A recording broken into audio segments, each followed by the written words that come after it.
going to get right into this next panel, and I think it's probably safe to say we've all been going through some changes in the last couple of years with our organizations, and this all-star panel is going to talk to us about how to keep people engaged through change. So I'm very happy to welcome them to the stage. I'll invite Isa Conway with Staff Base, the moderator, to introduce the panel to you, but we'll bring them up and get started on this next session. Come on in.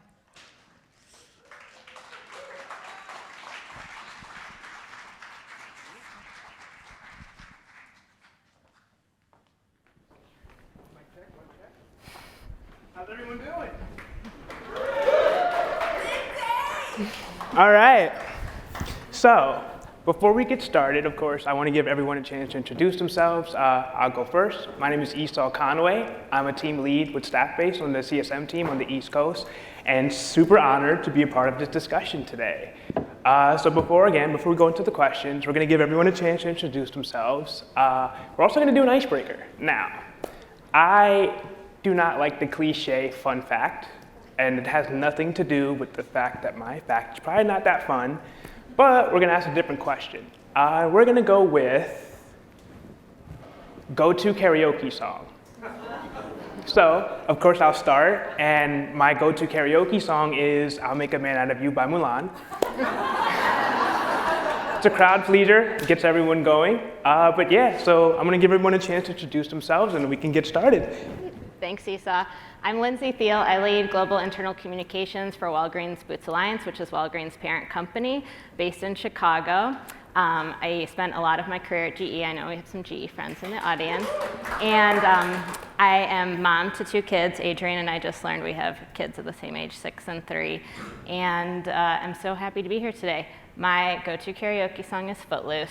So Nice. Go ahead, Brett. My name is Brett Roberts. I'm the Internal Communications Coordinator at EDA Contractors. EDA is a subcontractor located in the Philadelphia region, but we serve Philadelphia, New York, New Jersey. We say we like to serve the 6 sides of a building, so everything from the waterproofing down below to the roofing up top and all the 4 sides around. We're also the construction company that teaches our employees to breathe. We do breathing sessions with our construction workers and with our office employees, and culture is very, very important to us there. So I'm really excited to be here, and my go-to karaoke song is All Star by Smash Mouth. Solid. My name is Adrienne Hoyt. I'm so glad to be here today, and thank you for having me. I'm the Vice President of Internal Communications for CNN Worldwide. I've been at CNN for 10 years, like last week, which is crazy. And my go-to karaoke song is How Do I Get You Alone by Heart. Nice. Made more famous maybe by Carrie Underwood, American Idol, if you remember. If not, please YouTube that after this. It's amazing. Awesome, perfect. Well, I'm gonna take out my notes here so I can make sure that I have the questions at hand. So we're gonna start it off, ask the panelists a couple questions here, get their insight, and then we're gonna jump to some Q&A after, give you guys a chance to ask them any questions you might have, and we'll go from there. But super excited to get started. Okay, so the first question we have is, in your career, when you've had to pivot during times of change, how did you engage your employees, and what did you learn? So I think, Brett, maybe if you want to start off with this one? Yeah, sure. So during the pandemic, we had a big problem at EDA, and it was that our intranet system was not the greatest. It was desktop, specifically like made for desktop. It was a website, and 75% of our workforce are mobile users. They're out in the field working on construction sites. So we had all this important information that we had to get out to our employees, like PPE requirements on the field, any CDC guidelines or county guidelines that we had to get to them. So clearly, the intranet system that we had was not going to work. We did some research, and this might sound like a pretty obvious solution, but for EDA, we're a growing company, and we didn't really have anything like this before. So we didn't have the time and resources to do a brand new intranet during the pandemic. So what we did was we adopted SMS text message technology. And that was awesome for us because we could not only reach, our field employees, but we could target them as well. So we could make a group of foremen, reach out to just the foremen. We could reach out to our office employees who were remote at the time, give them information about working remote and when they could come back to the office. And then also for our field employees, we could give them that important information that they needed as well. Obviously, Staff Base does that as well. So now that we have Staff Base, we recently got them, and we're using their platform, and we're having very good results with that as well. So. Awesome. Yeah. I guess I can throw the same question to you, Adrian. I feel like all we do is change now, especially, right? But I think most recently, so before the pandemic, the way that we communicated, obviously it's changed so much. But I would say even more recently, and like our leadership changes, right? What I learned is what got us here won't get us there. So we are continuously like learning from what we've done and then either blowing it up and burning it or building on it or shifting it. It feels like comms feel like a Rubik's Cube in some ways, right? Like we've got a lot of the pieces that we need. We're just constantly like moving it around based on the situation and the leader and the message that we're trying to send. So we brought staff base to be a part of that for us in December of 2020, which is like the biggest game changer, if I'm being honest, because it made that pivot made my job a lot easier. Awesome. And you know, I'm gonna say I may be a big fan of staff base, unbiasedly speaking, but I think it's important that the theme of change comes up a lot, right? And what this has kind of brought to the forefront is, yes, we had a lot of communications that need to go out quickly, but it wasn't just a quick thing. So it's something like you're setting the foundation for a process that's going to be very relevant going into the future. So I guess, how did you kind of navigate that? I can throw this question to you. How did you navigate, you know, in the flash of a moment, trying to set that foundation, making sure it's something that was going to be sustainable moving forward? Are you saying with staff base, Isa? Yes. Okay. Well, we just launched our pilot last week, so we are very excited about that momentum. I think that I'm going to go back to building off what Adrian said. When I saw this question, we're in change all the time. It's like every day, and it really comes down to listening to our team. And so one of the things we're excited about is using staff base as a listening tool. And as we go through not only the pandemic, but like many of you in the audience, we've gone through a CEO transition in the last couple of years, culture transformation, business transformation, portfolio changes. There's so much going on that having these listening moments is so important in bringing those people together. So when we started our culture transformation journey, we launched a new purpose, vision, values last year. It all started with culture hackathons that we hosted virtually with our team members all over the world at all levels of the organization, from people who work in our stores to our support office. And it was forums where, we heard earlier from Lottie, where people were able to use their voice and to amplify their voice and use that as our initial intake into what our purpose, vision, and values became. So these forums we set up have just been really successful, and we're using that group going forward. I think another thing is one source of truth. So with COVID, having one source of truth on the internet where people can go to for everything. We just did this with our return to office efforts, and one of my colleagues, Mike Huffman, is here. He set this up for our team, one source of truth, what everyone needs to know, which has been really helpful. And we're really excited to add staff base to our portfolio of channels as just to really have more transparent, direct communication with all levels of the organization. Yeah, and I think with our product is one thing that I really love about it is it's so flexible, right? Like every industry, every company, they have different types of communications that needs to go out, and our platform gives you the ability to have option 1, option 2, option 3. So you're not sort of forced to go one route. You can literally strategize and think about exactly how do I want this to reach my employees? What's the messaging I want to give? Mm-hmm. And having options to do so, I think is so important because that's going to be coming up. Every audience, every end user can be told something in a different way that's more relevant to them, and having the ability to do that, I think, is crucial. Yeah. Perfect. All right, well, let me jump to the next question. Okay, so the next thing I have on my end is employee engagement is hard to measure since there are many different definitions and ways to measure. So how would you measure and describe a good level of employee engagement? And maybe Lindsay, did you want to start off with this one? So first, starting off with how I see employee engagement, I think it's getting to an employee saying, how can I help? Like they understand their job, they understand how they're contributing to the organization, then you get to how can I help, and getting them to answer that and ask that question. But the measurement piece is really hard. I think like most companies, we use Glint for our engagement survey. We do NPS scores on our events, which are really good and helpful input. And we have all of our stats from newsletters and intranet, but the analytics platform this does sound like a staff-based commercial up here. It was not like supposed to be, but we're really excited about what that will do for us in terms of understanding like what content resonates with our team members, what's driving their engagement and the conversation levels there.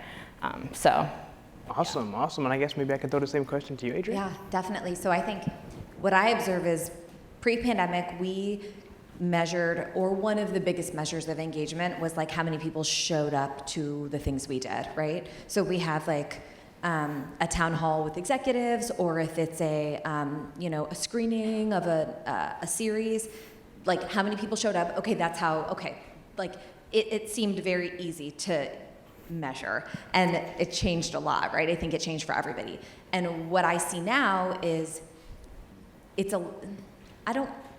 I don't want to say that it's like that's still important. Metrics are always important. They're always going to be important, but like meeting people where they are is way more important now. So the way that I qualify engagement is more of like, are people talking back to me, right? Like you talked about listening earlier. Yes. Like, so we as people who are working internal comms and employee engagement, we're building community, right? That's what I see.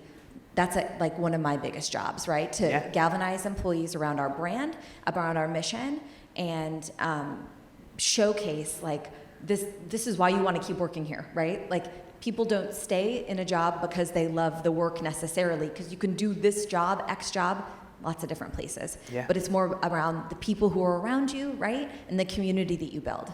So I think that that's engagement to me, and measuring that, even if it means we have 200 people who show up to a virtual event now with Zoom fatigue, 200 people is a huge win. Yeah. Right? Like 2020, I would have been super bummed by that number. Now I'm delighted by it because it means we're doing something right.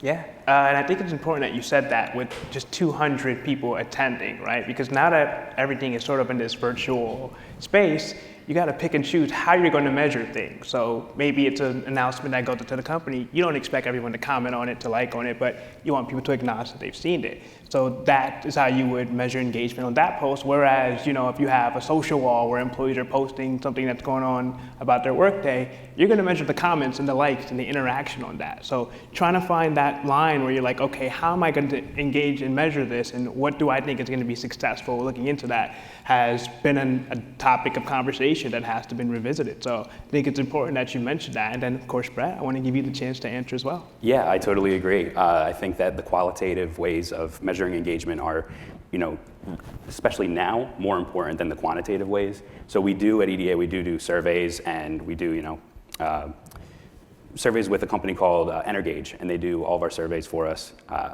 It's really good to get employee feedback through that and through looking at the analytics and whatnot. But I think nowadays the qualitative ways, like having listening sessions, having staff base where our employees can actually have a voice to speak their mind.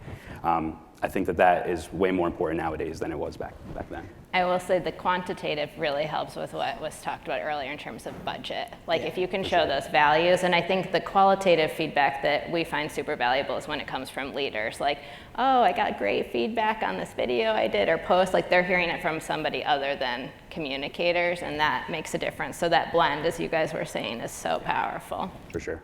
Yeah, and I think one thing that always kind of comes back to mind for me is that your feedback directly from your end users, right? Your day-to-day employees, because they're the ones getting all the contact. So especially, not to plug staff facing again, but we give a great way of gathering employee feedback so that you're making and updating the platform so that it's useful to them, the people who need to get that content. And I think it's just super important to get as much feedback as you can so that you're making it relevant and useful and easy to access for the people who need to get that information. And it builds trust. Yes. I think that's the foundation of it all. So. Yeah, awesome. So let's move on to the next question. And the next question is, does every organization need a high level of employee engagement? We can start with you, Brad. So I can't speak for every organization, obviously. I know it's very important for us at EDA. We consider our engaged users committed users. So what that means is, they believe in the EDA way, they believe in our culture, they believe in our vision, our mission. They're going to go out and they're going to put out the best product they can. So by serving the needs of our employees, they're going to serve the needs of the company. That's how I look at it. Yeah. Adrian, how would you I speak mean, to I that? think yes, emphatically yes, right? I think just in my 10 years at CNN, but in my years of working, like, I think we've all seen, like, culture shift so much, and the expectation of new generations, the expectations of the CEOs, the leaders of companies, what they want their company to make, like, social statements, right? That's dramatically different from when I entered the workforce in 2005, right? I mean, so I think that makes engagement is even more important because people are pulling all of these threads, right? I want to feel like compelled to go to work because I believe in the mission, because I trust the people that I work with, and because I believe in the work that I'm doing every day, right? So I think it's no matter what you do, and we do very different things, but I would say it's critical no matter what. Yeah, I agree. I think that in thinking about employee engagement, it's a critical enabler of culture, and without having a strong culture, like, no organization is going to be able to achieve their goals and their vision and their mission. So having that why and the what and then the how from a values perspective, like, no-brainer, it's foundational. One of the things we're doing more of at Walgreens Boots Alliance is really looking at the uniqueness of our team and celebrating that uniqueness and how it makes us stronger as a team. So, and I think that celebration of that personal identity and with the company identity is super powerful. We had a campaign that launched last week called I Am, We Are, and it was like a user-generated content campaign where someone could go in and just affirm like 6 attributes about themselves. So, you know, like, I'm a wife, I'm a mom, I'm a outdoors person, et cetera, and it just took off, and people are really excited to learn more about their colleagues who they didn't know about, and also share who they are and be really proud about that, and that it's being celebrated at the company. So that, like, personal identity and company identity to, like, really propel organizations, I think, is super powerful. Absolutely, and I think so. We're doing that now. We started an internal conversation series in 2019 called Connected Conversations, where we give people that platform and opportunity, right? Like, it's usually pegged to something that's happened in the news, but not always. So just on Monday, we had a conversation featuring differently abled voices connected to Global Accessibility Awareness Day, which was last week. And I think what I'm always so moved by is that people, again, I feel like when I entered the workforce, people were not sharing these things about themselves, right? Not as openly. But now, to hear people stand up and say, like, I have ADHD and I'm dyslexic, and that makes it really suck to work here sometimes, and not fear, like, retribution or any kind of, like, discrimination. People who are disabled saying, could you not use the accessible restrooms anymore, please? Because that's for me. Like, giving them a platform to do that and feeling like we have a workforce who cares about that. Yes. They want to be connected with one another. They want to understand other points of view. It's like it's so critical. It's like supporting their whole life experience. Our head of HR just announced our, like, people vision last week, which is putting the team member at the center of everything we do and caring for our team members as whole people. And it's really looking at that whole extension of a person. You know, when you come to work every day, you're not checking who you are at the door. You're bringing all that with you. So. Yeah. I really like that you said that, because I think one thing that people took for granted when we were not in this remote world is that these conversations were happening just in person. And so not everyone had visibility to it. Not everyone would be comfortable broadcasting it to everyone at the company. And so shifting to this, virtual world where everything is now remote, there's a little bystander effect where it's like, I don't know if I'm comfortable, making this post to an app that is company facing. And you can see sometimes there's a little initial hesitancy there, but once they do that and you see other colleagues, offering their support, everyone feels comfortable doing it. And it's sort of like it catches like a wildfire where one person does it and they see that interaction and they're thankful that they have a space to share those type of experiences. And you can kind of see a lot of people start posting, and the engagement goes so high based off of that initial post. And that's something we took for granted because, again, we're not in the office every day, right? We don't have the opportunity to have those natural conversations. So offering employees another way to do that where they feel safe was super important. And I'm glad you guys found a lot of success with that. Yeah, and building, like, authentic relationships with leaders and team members too. I think, like, the tools like Staffbase are going to be a game changer for us. And going back to what you shared, Adrienne, about the qualitative, being more important than quantitative sometimes, when we returned fully to our offices, we had really small, intimate leader meet and greets with our most senior staff, and anyone could sign up for these. And they had the highest NPS scores of our events to date. And so when you think about these small gatherings, which we wouldn't traditionally look of as an event, it really resonated with people. So. Awesome. Great insight. Perfect. Well, I know there's another question that I can jump to. So, okay, this is a kind of a, imagine if you could do magic and make an internal comms miracle happen overnight. How will we all wake up tomorrow? So I know for me, the thing that I would dream for is for all of our employees to feel like they're in a psychologically safe environment. In the construction industry, a lot of companies will, treat their employees like a number, and at EDA, it's the complete opposite. The CEO knows everyone's name. He knows your wife's name. We're like a family. Or husband. Giving you a hard time. So it makes a big difference when there's like a culture shock almost when someone comes from another construction company and they come to EDA. They don't want to buy in to the culture. They don't want to do the breathing sessions where they, meditate and take a deep breath. They don't want to, partake in any of our company events. So I think that if we had and it's something we're working towards, but I think if there was that psychologically safe environment where they didn't have the, for lack of a better word, PTSD about, work, I think that would be awesome. That would make my job a lot easier too. If I were in construction, I would want to work at EDA, Brett. It sounds so progressive. It sounds great. It is. It really is. It's awesome. I love working there. I love it. Okay. So I asked a couple of my teammates who are here with me for their insight on this too. So we had a couple. One, just that all leaders in the organization continued to show up authentically. As we transition, into endemic phase, not going back to more of corporate feel, but really continuing to just show up as themselves and model that for team members. The second was that all people leaders and leaders in the company just really own employee communications as a huge part of their job. And I think people recognize that as they get higher up, but if you're managing a team of 3, it should be just as essential for you and just having that ownership everywhere. And then the third was having employee communications be such an integrated part of someone's day that it's not like a thing you have to check or look at, but it's you wake up and it's part of your being. So I thought that was a neat one to consider too. It's just a part of your routine and how you're living your life.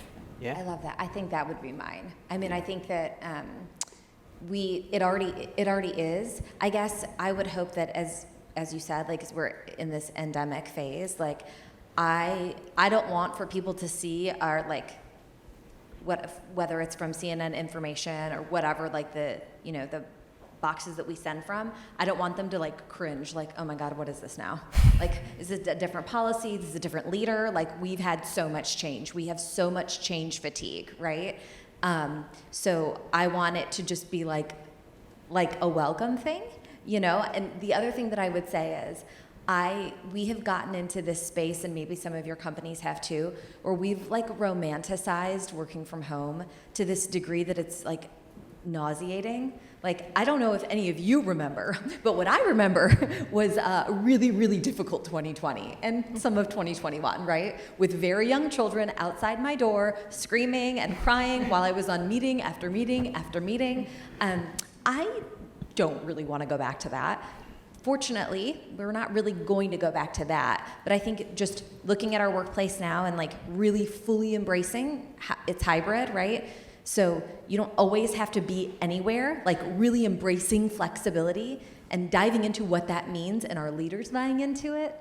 I think that would make my job a lot easier. So that's the magic I'd hope for. Maybe we'll get there. Yeah. I think one question I want to ask my fellow panelists here is that, everyone had to sort of transition to this hybrid model.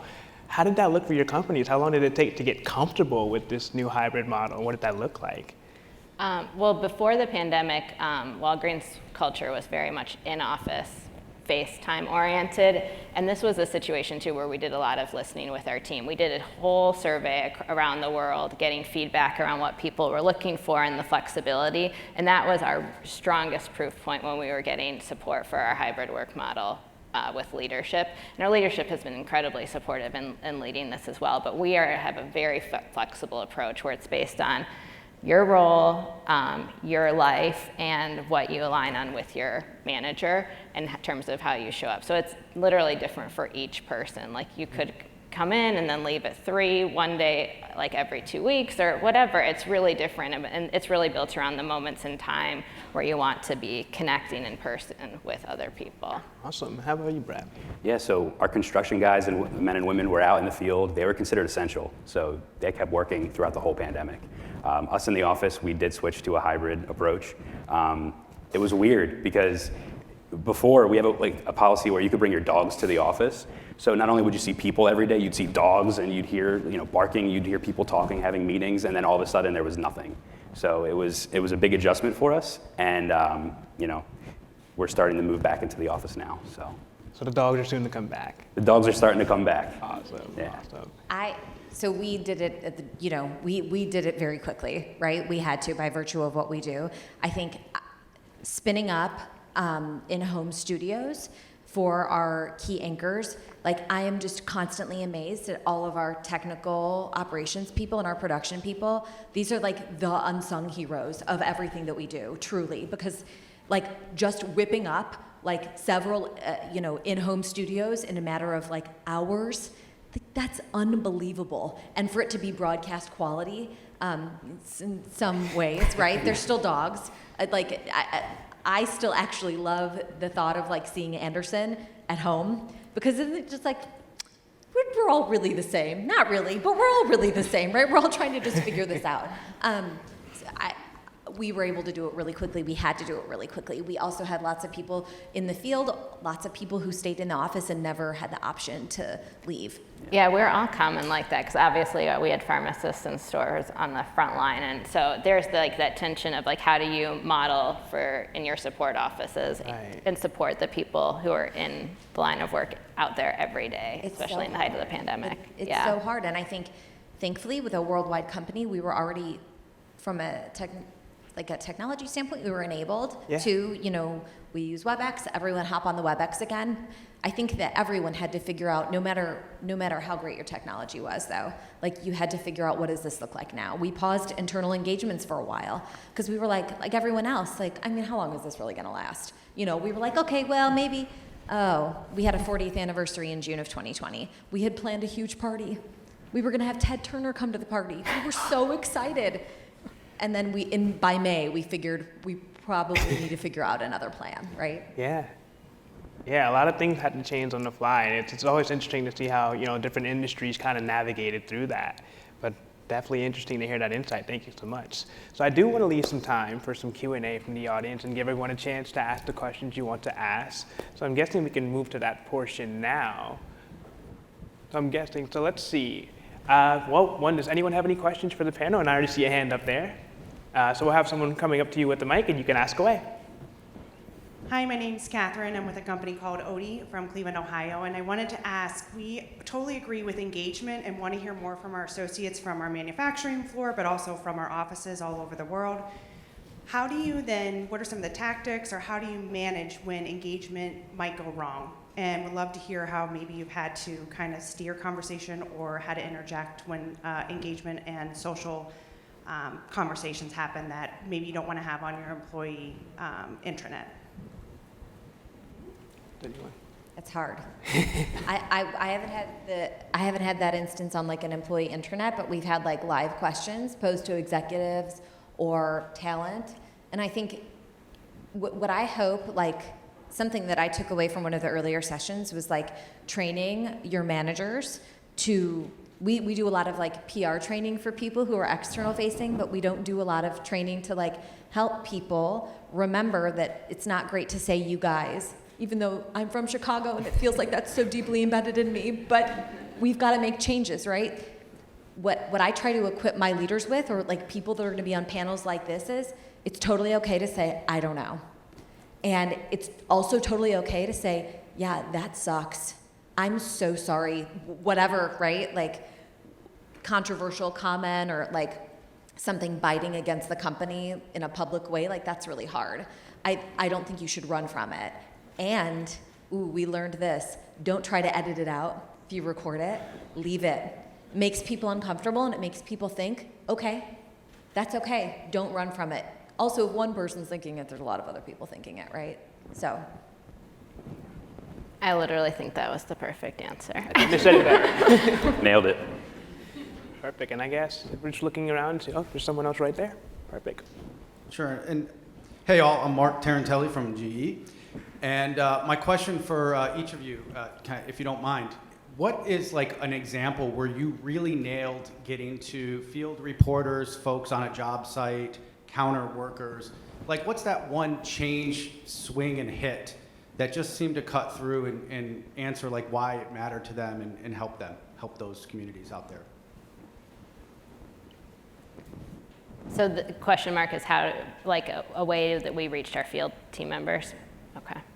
I would say this is something we're working on every day and that we're really hoping that staff base enables us with, because right now, in terms of reaching our field teams, you're only as good as your store manager for us, and there's the cascade that needs to happen. And so we're really hoping that this opens up like much more transparent communications and lines there.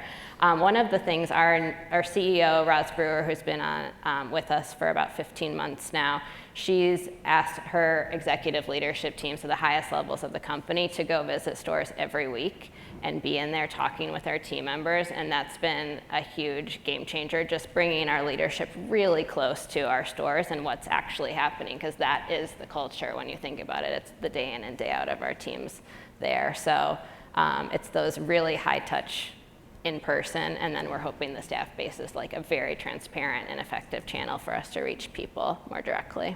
Yeah, I completely agree.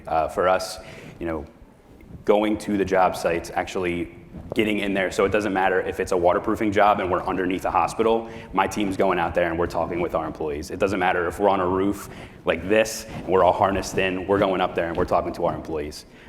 We have listening sessions now, so we'll have a bunch of our employees meet us at a bar and we'll order them food and some drinks and we'll just talk and ask them, what's working, what doesn't work. We found that to be really, really helpful and successful as well. I love that. Yeah. And the SMS messaging too. Yeah. Like you nailed it. Yeah. I would be lying if I said that I felt like we nailed it. I think it's a moving target, right? But I think, Lindsay, like kind of what you said, I think asking a lot of questions, bringing our photojournalists and our reporters, like the proximity to executives and decision makers, making that a lot smaller is important. But I would also say, like, one of my best practices is reaching out to those leaders of those like disparate teams and saying, like, how did this land? What did we miss? What are you hearing, right? Because I feel like that helps to close the gap and the gaps, and it helps to make us better every time so that we're constantly refining.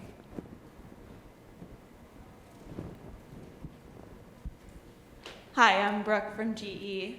So talking about change, during times of change, I think employees can start to lose a lot of confidence in the direction of the business. How do you, during times of change, build or rebuild confidence in your employee base? I've been doing a lot of this, girl. Like, we just keep talking. We keep talking. I think one of my first bosses taught me, like, you should never, if you get yelled at by somebody or if someone fires off like an angry email, like never get mad at that kind of feedback. It's when things go silent that you need to start getting worried, right? So that is like so deeply embedded in me, and I know that it's true, right? I think we all kind of do. You can like exhale for a minute if you don't hear something, and then you're like, wait a second, like what's going on? So we just keep talking. We've had incredibly devastating and difficult leadership changes in the last several months, and we just keep talking to people, right? And if my executives aren't comfortable talking, then I'm gonna keep hosting employee engagement. Like, I'm gonna keep having those connected conversations. Mm-hmm. We're gonna keep having inside look sessions to build employees' business acumen and make sure that they feel like galvanized to the brand, even when things are changing, and leadership is changing. I think you just have to keep talking. That's what I would say. Yeah, I would agree. I would agree. I think that the moment you stop, your employees are going to give up on you because you're giving up on them. If you stop talking, they're going to give up. If you put something out there, if no one's answering, you just got to pivot. Measure, you find the benchmark, measure, and just pivot and change it a little bit. But yeah, definitely don't stop. I would add 2 things too. I think that video over written is way more powerful these days, especially and unscripted. Like, you don't want somebody reading from a teleprompter where it's totally obvious, but having that authenticity and they're not thinking this is ghostwritten by somebody or whatever, it's coming straight from the person's mouth, super powerful. And then I think it's also just a time to go back to basics. Like, are your leaders aligned? Do you have a vision? Do you have key messages? Is everyone on the same page? And really the fundamentals, making sure that that is super locked in is really, really important. Yeah, and before we move to the next question, one thing I kind of want to bring back up is like everyone had a different example of leadership being out in the field and being present, and that's so important for company culture and for everyone to buy in when you're physically there and you're getting that active feedback and having conversations and dialogue. It goes so much of a longer way when you're present with the employees and you're actively talking to them and engaging in conversation, and they love that, and it builds that trust within the company, and it just makes everything, communications, engagement, just makes everything easier when they feel like they're being heard. And I really love that each one of you had a different example of doing exactly that, because I say it a lot, but it's great when I hear how it's worked and how successful it's been for different industries. So we're super happy to hear that, just wanted to point it out. But do we have one more question in the back? 2 more, actually. You can choose. You want to go 3? I see. Okay. Hi there, my name is Shelby Shaw and I'm representing JBS USA. You've all kind of touched on this a little bit at different times with different examples.